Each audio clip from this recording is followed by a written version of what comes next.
அனைவருக்குமே வணக்கம். சற்று முன் கிடைத்திருக்கக்கூடிய ஒரு மிக மிக முக்கியமான செய்தி ஒன்று வெளியாகியுள்ளது. சற்று முன் ஸ்டாலின் கதை முடிந்தது, கோபாலபுரத்தில் போலீஸ் குவிப்பு, இது மாதிரி செய்திகள் வெளியே இருக்குது. ஸோ இதை பற்றி தான் இந்த வீடியோவில் நம்ம முழுமையாக பார்க்க போகிறோம்.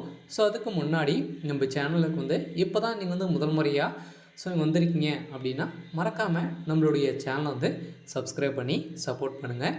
ஸோ வாங்க வீடியோக்குள்ளே போகலாம். ஸோ முதல்ல ஸ்டாலின் அவர்களும் அதானி அவர்களும் பார்த்திங்கன்னா சந்தித்த ரகசிய சந்திப்பால் தான் பார்த்திங்கன்னா இப்போ முதல்வர் ஸ்டாலினுடைய ஒட்டுமொத்த கதையை முடியக்கூடிய அளவிற்கு இப்போ ஒரு மிகப்பெரிய சம்பவங்கள் நடந்திருக்கு.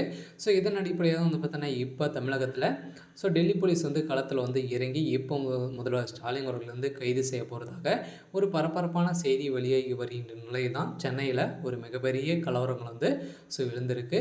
ஸோ எதனால் முதல்வர் ஸ்டாலின் அவர்களுக்கு எதிர்ப்புகள் வந்திருக்கு அப்படின்னு பார்த்தீங்கன்னா இப்போ அதானி அவர்களுடைய சம்பவத்தில் பார்த்தீங்கன்னா இப்போ முதல்வர் ஸ்டாலின் அவர்களுக்கும் இதில் பங்கு இருக்குது அப்படின்ற மாதிரி தான் இப்போ பார்த்தீங்கன்னா அதானி அவர்கள் கொடுத்த வாக்குமூலத்தால் முதல்வர் ஸ்டாலினுடைய ஒட்டுமொத்த கதையும் முடிந்திருக்கு.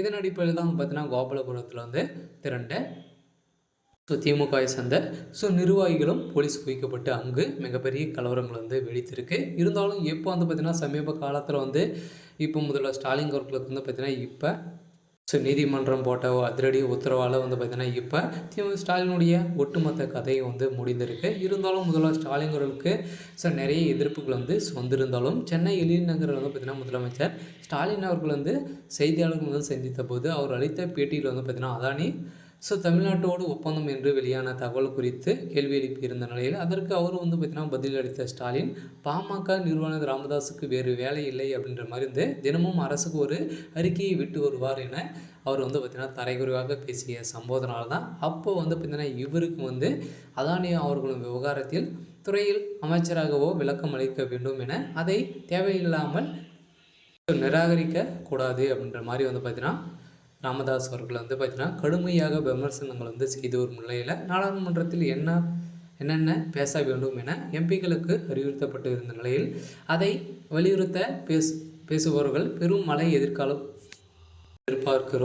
பார்க்கல, அது தேவையில்லை, நாங்கள் தயாராக இருக்கிறோம் என குறித்த சம்பவத்தினால பார்த்தீங்கன்னா முதல்ல ஸ்டாலின் அவர்களுக்கு ஏற்கனவே மிகப்பெரிய பிரச்சனைகள் இருந்தாலும் திடீர்னு அவருக்கு உடல்நலை குறைவு ஏற்பட்ட சம்பவத்தினால்தான் கோபாலபுரத்தில் பார்த்திங்கன்னா போலீஸ்க்கு குவிக்கப்பட்டு அங்கிருந்து ஆம்புலன்ஸ் மூலமாக அவ்வளோ மருத்துவமனையில் அனுமதி பெற்று இப்போ சிகிச்சை பெற்று வரும் முதல்வர் ஸ்டாலின் அவர்கள் தான் இப்போ பார்த்திங்கன்னா கோபாலபுரத்தில் ஒரு மிகப்பெரிய சம்பவங்களை தான் நடந்திருக்கு. இருந்தாலும் முதல்வர் ஸ்டாலின் அவர்களுக்கு ஒரு சிறையில் அடைக்கப்படுவதாகவும் ஒரு பரபரப்பான செய்தி வெளியாகி வருகின்ற நிலையில்தான் இப்போ அதானியுடைய சிக்கின சம்பவத்தினால்தான் ஸ்டாலின் அவருடைய குடும்பத்துக்கு ஒரு மிகப்பெரிய கேள்விக்குறியாக வந்திருக்கு. இருந்தாலும் என்ன நடக்க போகுது அப்படின்றத வெயிட் பண்ணி பார்க்கலாம். இது மாதிரி செய்திகளை தெரிஞ்சுக்கணும் அப்படின்னா மறக்காமல் நம்மளுடைய சேனலை சப்ஸ்கிரைப் பண்ணி சப்போர்ட் பண்ணுங்கள். தேங்க்யூ.